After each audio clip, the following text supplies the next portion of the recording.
ಹರಿ ಓಂ ಶ್ರೀ ಗುರುಭ್ಯೋ ನಮಃ. ಲಕ್ಷ್ಮೀನಾಥ ಸಮಾರಂಭಾಂ ನಾಥಯಾಮುನ ಮಧ್ಯಮಾಂ ಅಸ್ಮದಾಚಾರ್ಯ ಪರ್ಯಂತಾಂ ವಂದೇ ಗುರುಪರಂಪರಾಂ. ಶ್ರೀಮಾನ್ ವೆಂಕಟನಾಥಾರ್ಯ ಕವಿತಾರ್ಕಿಕಕೇಸರಿ ವೇದಾಂತಾಚಾರ್ಯವರ್ಯೋ ಮೇ ಸನ್ನಿಧತ್ತಾಂ ಸದಾವೃತಿ. ಎಲ್ಲರಿಗೂ ನಮಸ್ಕಾರ. ಶ್ರೀ ವೇದಾಂತ ಮಹಾದೇಶಿಕ ವಿರಚಿತ ಶ್ರೀ ಪಾದುಕಾ ಸಹಸ್ರದ 101ನೇ ಶ್ಲೋಕ ಈ ದಿನ.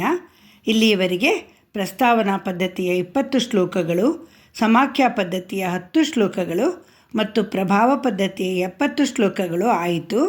ಈಗ ಸಮರ್ಪಣಾ ಪದ್ಧತಿಯ 1ನೇ ಶ್ಲೋಕ. ಈ ಸಮರ್ಪಣಾ ಪದ್ಧತಿಯ ಎಲ್ಲ ಶ್ಲೋಕಗಳು ರಾಮಾಯಣದ ಹಾಗೆ ಅನುಷ್ಠುಪ್ ಛಂದಸ್ಸಿನಲ್ಲಿದೆ. ಅಂದರೆ 8 ಅಕ್ಷರಗಳ 4 ಸಾಲುಗಳು, ಒಟ್ಟಿನಲ್ಲಿ 32 ಅಕ್ಷರಗಳು. ಈ ದಿನದ ಪದ್ಯ ಹೀಗಿದೆ: ಭಜಾಮಹ ಪಾದುಕೆ ಯಾಭ್ಯಾಂ ಭರತಸ್ಯಾಗ್ರಜಸ್ತದಾ ಪ್ರಾಯಃ ಪ್ರತಿಪ್ರಯಾಣಾಯ ಪ್ರಾಸ್ಥಾನಿಕಮಕಲ್ಪಯತ್. ಬನ್ನಿ ಇದರ ಅರ್ಥ ನೋಡೋಣ. ಯಾಭ್ಯಾಂ ಯಾವ ಪಾದುಕೆಗಳಿಂದ, ಭರತಾಗ್ರಜ ಶ್ರೀರಾಮನು ಪ್ರತಿಪ್ರಯಾಣಾಯ ವನವಾಸದಿಂದ ಹಿಂತಿರುಗಿ ಬರುವುದಕ್ಕಾಗಿ ಪ್ರಾಸ್ಥಾನಿಕಂ ಅಕಲ್ಪಯತ್ ಪರಸ್ಥಾನ ಮಾಡಿದನೋ, ಯತ್ ಅಂತಹ ಪಾದುಕೆಗಳನ್ನು ಭಜಾಮ ಧ್ಯಾನಿಸುತ್ತೇನೆ ಎಂದು. ದಿವಂಗತ ಶ್ರೀಮತಿ ಗೋದಾ ಕಸ್ತೂರಿಯವರು ಈ ಪದ್ಯದ ಅರ್ಥವನ್ನು ಕನ್ನಡದಲ್ಲಿ ಹೀಗೆ ಬರೆದಿದ್ದಾರೆ: ರಾಮನಂ ಅಯೋಧ್ಯೆಗೆ ಮರಳಿ ಐತರಲೆಂದು ಯಾಚಿಸಿದ ಭರತ ತಂದೆಯಾಣತಿಯಂತೆ 4 ಮತ್ತು 10 ವರುಷಕ್ಕೆ ಮುನ್ನ ಬರಲೊಪ್ಪದಿರೆ ಗುರು ವಸಿಷ್ಠರಾಜ್ಞೆಯಂ ತನ್ನಡಿ ಕಾವ ಪಾದುಕೆಯಂ ಅನುಜಗಾಶ್ವಾಸನೆಗಾಗಿ ಪರಸ್ಥಾನ ಮಾಡಿ ನೀಡಿದನು. ಕನ್ನಡದಲ್ಲಿ ಈ ಪದ್ಯವನ್ನು ಕೇಳಿದಾಗ ಹೆಚ್ಚು ಕಡಿಮೆ 50% ನಮಗೆ ಅರ್ಥವಾಗಿ ಹೋಗುತ್ತೆ. ಬನ್ನಿ ಇನ್ನೊಂದು ಸಲ ಕೇಳೋಣ. ರಾಮನಂ ಅಯೋಧ್ಯೆಗೆ ಮರಳಿ ಐತರಲೆಂದು ಯಾಚಿಸಿದ ಭರತ ತಂದೆಯಾಣತಿಯಂತೆ 4 ಮತ್ತು 10 ವರ್ಷಕ್ಕೆ ಮುನ್ನ ಬರಲೊಪ್ಪದಿರೆ ಗುರು ವಸಿಷ್ಠರಾಜ್ಞೆಯಂ ತನ್ನಡಿ ಕಾವ ಪಾದುಕೆಯಂ ಅನುಜಗಾಶ್ವಾಸನೆಗಾಗಿ ಪರಸ್ಥಾನ ಮಾಡಿ ನೀಡಿದನು. ಅಂದರೆ ಭರತ ರಾಮನನ್ನು ಅಯೋಧ್ಯೆಗೆ ಹಿಂತಿರುಗಿ ಬಾ ಅಂತ ಕರೆದ್ರೆ, ಆಗ ಶ್ರೀರಾಮ ಇಲ್ಲ ನಾನು ತಂದೆ ಏನು ಹೇಳಿದಾರೋ ಹಾಗೆ ಮಾಡೋನು, ನಾನು ಬರೋದಿಲ್ಲ ಅಂತ ಹೇಳ್ತಾನೆ. ಆವಾಗ ಗುರು ವಸಿಷ್ಠರು ಹೇಳ್ತಾರೆ ಪಾದುಕೆಗಳನ್ನು ಕೊಡು ಅಂತ. ಆಗ ಶ್ರೀರಾಮ ತನ್ನ ಪಾದುಕೆಗಳನ್ನು ತನ್ನ ತಮ್ಮ ಭರತನಿಗೆ ಆಶ್ವಾಸನೆಗಾಗಿ, ಅಂದರೆ ತಾನು ತಿರ್ಗಾ ಬರ್ತೇನೆ 14 ವರ್ಷ ಆದಮೇಲೆ ವನವಾಸದಿಂದ ಅಯೋಧ್ಯೆಗೆ ಬರ್ತೇನೆ ಅಂತ ಹೇಳಿ ಆಶ್ವಾಸನೆ ಕೊಟ್ಟು, ಅದಕ್ಕೆ ಪೂರಕವಾಗಿ ತನ್ನ ಪಾದುಕೆಗಳನ್ನು ಇದನ್ನು ತೆಗೆದುಕೊಂಡು ಹೋಗು, ನಾನು ಹಿಂದೆನೇ ಬರ್ತೀನಿ ಅಂತ ಹೇಳಿದ ಹಾಗೆ ಪರಸ್ಥಾನ ಮಾಡಿಸ್ತಾನೆ ಪಾದುಕೆಗಳಿಗೆ ಅಂತ ಅರ್ಥ. ಯಾರೇ ಕಾಯ ವಾಚ ಮನಸ ಶರಣಾಗತಿ ಮಾಡಿದ್ರೂ ಅವರನ್ನು ಕೈ ಬಿಡಬಾರ್ದು, ಅದು ಯಾರೇ ಆಗಿರಲಿ ಅಂತ ಹೇಳುತ್ತದೆ. ಅದೇ ಧರ್ಮ. ಆದರೆ ಅದು ಭಗವಂತನಿಗೆ ಇನ್ನೂ ಹೆಚ್ಚಿನ ಒಂದು ಧರ್ಮ. ಭಗವಂತ ಶರಣಾಗತರನ್ನು ಯಾವತ್ತೂ ಕೈ ಬಿಡೋದಿಲ್ಲ. ಆದರೆ ಕೆಲವು ಸಂದರ್ಭಗಳಲ್ಲಿ ಭಕ್ತ ಕೇಳಿದ್ದನ್ನು ಕೊಡಲು ನಿಧಾನ ಆಗುತ್ತೆ. ಅಂತಹ ಸಮಯದಲ್ಲಿ ಭಗವಂತ ಆಚಾರ್ಯರನ್ನು ಕಳಿಸಿಕೊಟ್ಟು ತಾನು ಅವನ ಆಸೆ ನೆರವೇರಿಸುವ ತನಕ ಆಚಾರ್ಯರು ಅವರನ್ನು ಭಕ್ತನನ್ನು ಕಾಪಾಡುವ ಹಾಗೆ ಮಾಡ್ತಾನೆ ಅಂತ ಹೇಳ್ತಾರೆ. ಕೋಯಿಲ್ ತಿರುವಾಯುಮೊಳಿಯಲ್ಲಿ ಆಳ್ವಾರರು ತಿರುಕ್ಕುಡಂದೈಯಲ್ಲಿ ಉತ್ಥಾನಶಯನದಲ್ಲಿ ಮಲಗಿರುವ ಸಾರಂಗಪಾಣಿ ಸ್ವಾಮಿಯ ಸೌಂದರ್ಯವನ್ನು ವರ್ಣಿಸುತ್ತಾ ಅವನನ್ನು ಆರಾಮಮುದೇ ಎಷ್ಟು ಕುಡಿದರೂ ದಾಹ ತೀರದ ಅಮೃತವೇ ಎಂದು ಪ್ರೀತಿಯಿಂದ ಮಾತನಾಡಿಸಿ, ನನ್ನನ್ನು ಸ್ವೀಕರಿಸು ದೇವರೇ, ಈಗಲೇ ಮೋಕ್ಷವನ್ನು ಕೊಡು ಎಂದು ಬೇಡ್ತಾರೆ. ಆಗ ಭಗವಂತ, ಆಳ್ವಾರರೇ, ನಿಮಗೆ ಏಕೆ ಈಗಲೇ ಮೋಕ್ಷ? ನೀವು ಇನ್ನೂ ಕೆಲವು ಕಾಲ ಭೂಲೋಕದಲ್ಲಿ ಇರಿ, ಭೂಲೋಕದ ಜನರಿಗೆ ಜ್ಞಾನ ನೀಡಿ ಎಂದು ಬಿಟ್ಟ. ಹಾಗೆ ಎಷ್ಟೋ ಸಲ ಭಗವಂತನಲ್ಲಿ ಶರಣಾಗತಿ ಮಾಡಿದಾಗ ಕೇಳಿದ್ದು ತಕ್ಷಣ ದೊರೆಯುವುದಿಲ್ಲ. ಆದ್ದರಿಂದ ಆಳ್ವಾರರು ಭಗವಂತನಿಗಿಂತ ಇನ್ನೂ ಹೆಚ್ಚು ಕರುಣಾಮಯಿಯಾದ ತಾಯಿಯನ್ನೇ ಸ್ತುತಿ ಮಾಡಬೇಕು ಅಂತ ಮಹಾಲಕ್ಷ್ಮಿಯನ್ನು ಆಶ್ರಯಿಸ್ತಾರೆ. ಹಾಗೆ ಇಲ್ಲಿ ಗುರುಗಳಾದ ವಸಿಷ್ಠರು ಸಹ ಪಾದುಕಾದೇವಿಯಲ್ಲಿ ಶರಣಾಗತಿ ಮಾಡು ಬರ್ತಾ ಭಗವಂತ ಅನುಗ್ರಹಿಸುವ ತನಕ ಅವಳು ನಿನ್ನನ್ನು ಕಾಪಾಡುತ್ತಾಳೆ ಅಂತ ಹೇಳ್ತಾರೆ. ಶ್ರೀರಾಮ ಹಿಂತಿರುಗಿ ಬರುವ ತನಕ ಅವಳು ನಿನ್ನನ್ನು ಕಾಯುತ್ತಾಳೆ ಅಂತ ಸೂಚನೆ ಕೊಡ್ತಾರೆ. ಆಗ ಭರತ ರಾಮನಲ್ಲಿ ಪಾದುಕೆಗಳನ್ನು ಕೇಳ್ತಾನೆ. ಆಗ ಶ್ರೀರಾಮನು ಸಂತೋಷದಿಂದ, ಭರತ, ಈ ಪಾದುಕೆಗಳನ್ನು ತೆಗೆದುಕೊಂಡು ಹೋಗು, 14 ವರ್ಷದ ನಂತರ ನಾನು ಬರ್ತೇನೆ ಅಂತ ಹೇಳ್ತಾನೆ. ಈ ಶ್ಲೋಕದ ಮುಖ್ಯ ವಿಷಯವೇ ಪರಸ್ಥಾನ ಮಾಡುವುದು. ಅದರ ಸುತ್ತಲೂ ಧರ್ಮ, ಕಾಮ, ಶರಣಾಗತಿ, ಸಂಪ್ರದಾಯ, ಆಚರಣೆ ಎಲ್ಲ ವಿಷಯಗಳು ಹೆಣೆದುಕೊಂಡಿದೆ. ಕೆಲವರ ಮನೆಗಳಲ್ಲಿ ಪರಸ್ಥಾನ ಮಾಡುವ ಪದ್ಧತಿ ಇದೆ, ಅಂಥವರಿಗೆ ಇದು ಅರ್ಥ ಆಗುತ್ತೆ. ಆದರೆ ಆ ಪದ್ಧತಿ ತಿಳಿದಿಲ್ಲದವರಿಗೆ ಹೇಳ್ತೇನೆ ಕೇಳಿ. ಯಾರಾದರೂ ಶುಭ ಕಾರ್ಯಗಳಿಗೆ ಊರಿಂದೂರಿಗೆ ಪ್ರಯಾಣ ಮಾಡಬೇಕೆಂದರೆ ಒಳ್ಳೆಯ ಮುಹೂರ್ತ ನೋಡ್ತಾ ಇದ್ದರು. ಆ ಸಮಯದಲ್ಲೇ ಮನೆ ಬಿಡಬೇಕು. ಅಕಸ್ಮಾತ್ ಅದು ಸಾಧ್ಯವಾಗದಿದ್ದರೆ ಆ ದಿನಕ್ಕೆ ಮುಂಚಿತವಾಗಿಯೇ ಹಿಂದಿನ ದಿನವೇ ಶುಭ ಮುಹೂರ್ತ ನೋಡಿ ಪ್ರಯಾಣ ಕಾಲದ ತಮ್ಮ ಮುಖ್ಯ ವಸ್ತುಗಳನ್ನು ಪ್ಯಾಕ್ ಮಾಡಿ ಸಂಬಂಧಿಕರ, ಸ್ನೇಹಿತರ ಯಾರ ಮನೆಯಲ್ಲಾದರೂ ಇಟ್ಟು ನಂತರ ಹೊರಡುವ ಪದ್ಧತಿ ಇತ್ತು. ಮತ್ತು ಹೊರಡುವಾಗ ಅವರ ಮನೆಗೆ ಹೋಗಿ ಆ ಪದಾರ್ಥವನ್ನು ತೆಗೆದುಕೊಂಡು ಪ್ರಯಾಣ ಮಾಡ್ತಾಯಿದ್ರು. ಹಾಗೆ ತಿರುಗಿ ಬರುವಾಗಲೂ ಪ್ರಯಾಣದ ಸಮಯ ಶುಭವಲ್ಲದಿದ್ದರೆ ಮೊದಲೇ ತಮ್ಮ ಸಾಮಾನನ್ನು ಯಾರ ಜೊತೆಗಾದರೂ ಕಳಿಸಿಬಿಟ್ಟು ನಂತರ ತಾವು ಬಂದು ಮನೆ ಸೇರುತ್ತಿದ್ದರು. ನಮ್ಮ ಮಾವನವರು ಇರೋವರೆಗೂ ಇದು ತಪ್ಪದೆ ನಡೀತಾ ಇತ್ತು. ಆದರೆ ಈಗಿನ ಕಾಲಘಟ್ಟದಲ್ಲಿ ಅದು ಕಷ್ಟ, ಅನುಸರಿಸಲು ಆಗ್ತಾ ಇಲ್ಲ. ಇಲ್ಲಿನ ಸಂದರ್ಭ ನೋಡಿ. ಶ್ರೀರಾಮ ವನವಾಸ ಹೊರಟಾಗ ದಶರಥನ ಮರಣವಾದಾಗ ಭರತ ಅಯೋಧ್ಯೆಯಲ್ಲಿ ಇರಲಿಲ್ಲ. ತನ್ನ ಸೋದರ ಮಾವ ಯುಧಾಜಿತುವಿನ ಮನೆಯಲ್ಲಿ, ಅಂದರೆ ಕೇಕೆಯ ದೇಶದಲ್ಲಿ ಇದ್ದನು. ಕೇಕೆಯ ದೇಶ ಎಂದರೆ ಈಗಿನ ಆಫ್ಘಾನಿಸ್ತಾನ. ಅವನ ಜೊತೆ ಶತ್ರುಘ್ನ ಮತ್ತು ಅವರ ಹೆಂಡತಿಯರುಗಳು ಇದ್ದರು. ದಶರಥನ ಮರಣಾನಂತರ ಗುರು ವಸಿಷ್ಠ ಹಾಗೂ ಮಂತ್ರಿ ಸುಮಂತ್ರ ಭರತನಿಗೆ ತಕ್ಷಣ ಹೊರಟು ಬರುವಂತೆ ಸುದ್ದಿ ಕಳಿಸ್ತಾರೆ. ಕಾರಣ ತಿಳಿಸಿರುವುದಿಲ್ಲ. 6 ದಿನಗಳು ಹಾಗೂ ಹಗಲು ರಾತ್ರಿ ಪ್ರಯಾಣ ಮಾಡಿ ಬಂದ ಭರತನಿಗೆ ಕಾದಿದ್ದು 2 ಆಘಾತಕಾರಿ ಸಂಗತಿಗಳು. ಒಂದು, ತಂದೆಯ ಮರಣ. 2ನೆಯದು, ಶ್ರೀರಾಮ ಲಕ್ಷ್ಮಣ ಸೀತೆಯರು ವನವಾಸಕ್ಕೆ ಹೋಗಿದ್ದು.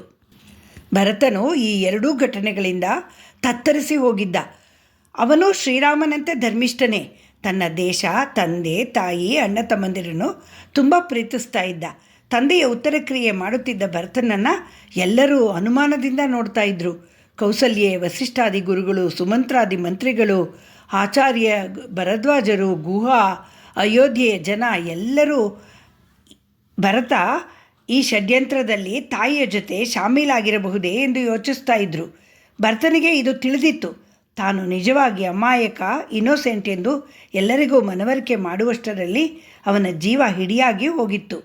ಶ್ರೀರಾಮ ನನ್ನ ಹತ್ತಿರ ಇದ್ದಿದ್ದರೆ ಕಷ್ಟದಿಂದ ನನ್ನನ್ನು ಹೇಗಾದರೂ ಪಾರು ಮಾಡಿಬಿಡುತ್ತಿದ್ದ ಎಂದು ಯೋಚಿಸುತ್ತಿದ್ದ ಭರತ. ಇಕ್ಷ್ವಾಕು ವಂಶದಲ್ಲಿ 1ನೇ ಮಗನೇ ರಾಜ.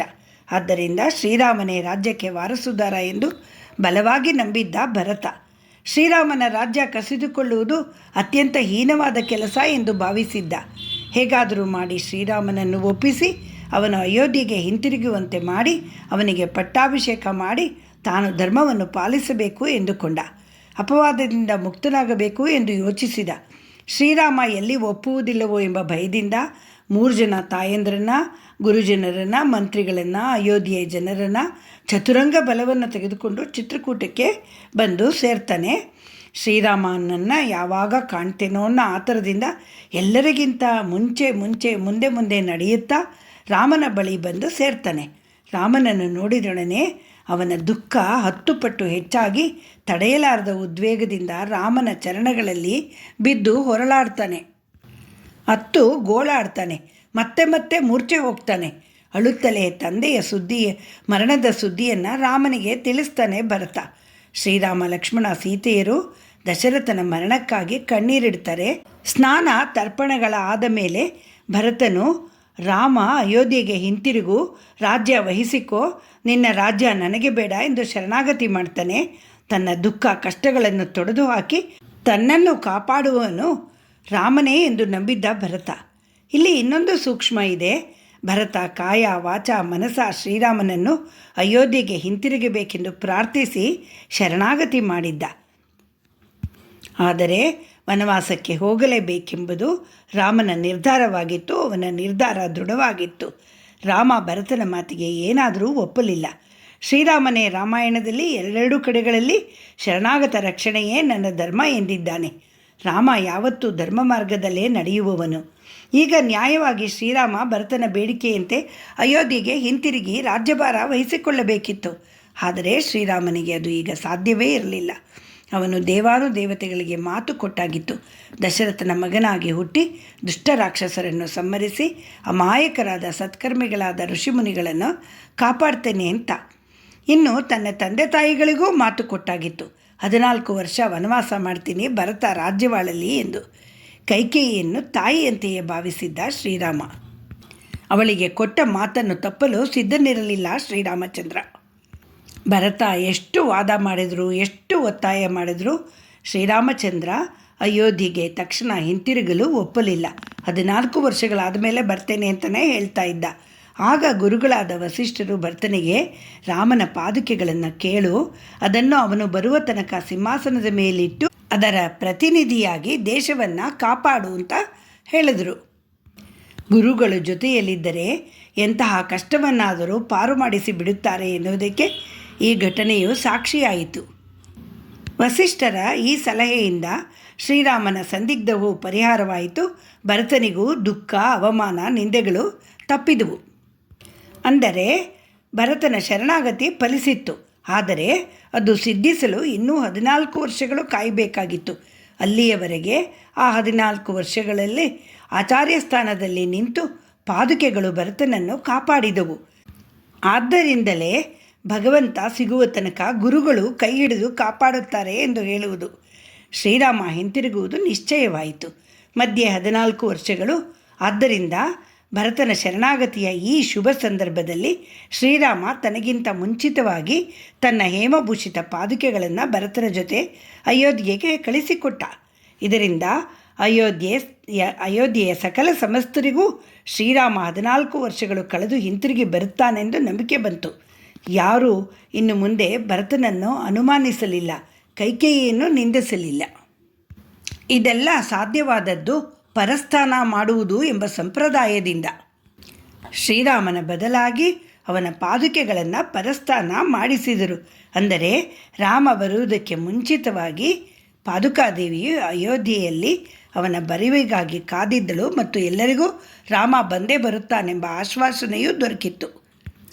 ಶರಣಾಗತರನ್ನು ಕಾಪಾಡಿಯೇ ಕಾಪಾಡುತ್ತಾನೆ ಎಂಬ ಶ್ರೀರಾಮನ ಮಾತುಗಳು ಉಳಿದಿದ್ದು ಪಾದುಕಾದೇವಿಯ ದೆಸೆಯಿಂದ. ಹಾಗೇನೇ ಭರತನ ಶರಣಾಗತಿಯು ನೆರವೇರಿದ್ದು ಪಾದುಕೆಗಳನ್ನು ಪರಸ್ಥಾನ ಮಾಡಿಸಿದ್ದರಿಂದ. ನಮ್ಮ ಪಾದರಕ್ಷೆಗಳು ನಿರ್ಜೀವ ವಸ್ತುಗಳು, ಆದರೆ ಭಗವಂತನ ಪಾದುಕೆ ಆಚಾರ್ಯ ಸ್ವರೂಪಿ. ಭರತ ಅವಳನ್ನು ದೇವಿ ಎಂದು ಭಾವಿಸಿ ಪೂಜಿಸಿ ತಲೆಯ ಮೇಲಿಟ್ಟುಕೊಂಡು ನಡೆದ. ಅಯೋಧ್ಯೆಯ ಹೊರವಲಯದಲ್ಲಿ ನಂದಿಗ್ರಾಮಕ್ಕೆ ಹಿಂತಿರುಗಿ ಸಿಂಹಾಸನದ ಮೇಲೆ ಪಾದುಕೆಗಳನ್ನಿಟ್ಟು ಅಭಿಷೇಕ ಮಾಡಿ ಅವಳನ್ನೇ ಶ್ರೀರಾಮನೆಂದು ಭಾವಿಸಿ ಅವಳ ಪ್ರತಿನಿಧಿಯಾಗಿ 14 ವರ್ಷಗಳ ಕಾಲ ಬಹಳ ಚೆನ್ನಾಗಿ ದೇಶವನ್ನು ಕಾಪಾಡಿದ. ಆ 14 ವರ್ಷಗಳು ಜಟೆಯನ್ನು ಧರಿಸಿ ನಾರಮಡಿಯನ್ನು ಉಟ್ಟು ನೆಲದ ಮೇಲೆ ಮಲಗುತ್ತಾ ಗೆಡ್ಡೆಗೆಣಸುಗಳನ್ನು ಮಾತ್ರ ಸೇವಿಸುತ್ತಾ ಶ್ರೀರಾಮ ಹಿಂತಿರುಗಿ ಬರುವ ದಿನಕ್ಕಾಗಿ ಕಾಯುತ್ತಾ ಇದ್ದ. ತಾಪಸಿಯ ಹಾಗೆ ಬದುಕಿದ ಭರತ. ರಾಮಾಯಣವನ್ನು ಎಷ್ಟು ಸಲ ಕೇಳಿದರೂ ಸಿಗುವುದು ಸಂತೋಷವೇ, ಪುಣ್ಯವೇ. ಶ್ರೀ ನಿಗಮಾಂತ ಮಹಾದೇಶಿಕಾಯ ನಮಃ. ಶ್ರೀ ರಂಗನಾಥ ದಿವ್ಯಮಣಿ ಪಾದುಕಾಭ್ಯಾಂ ನಮಃ.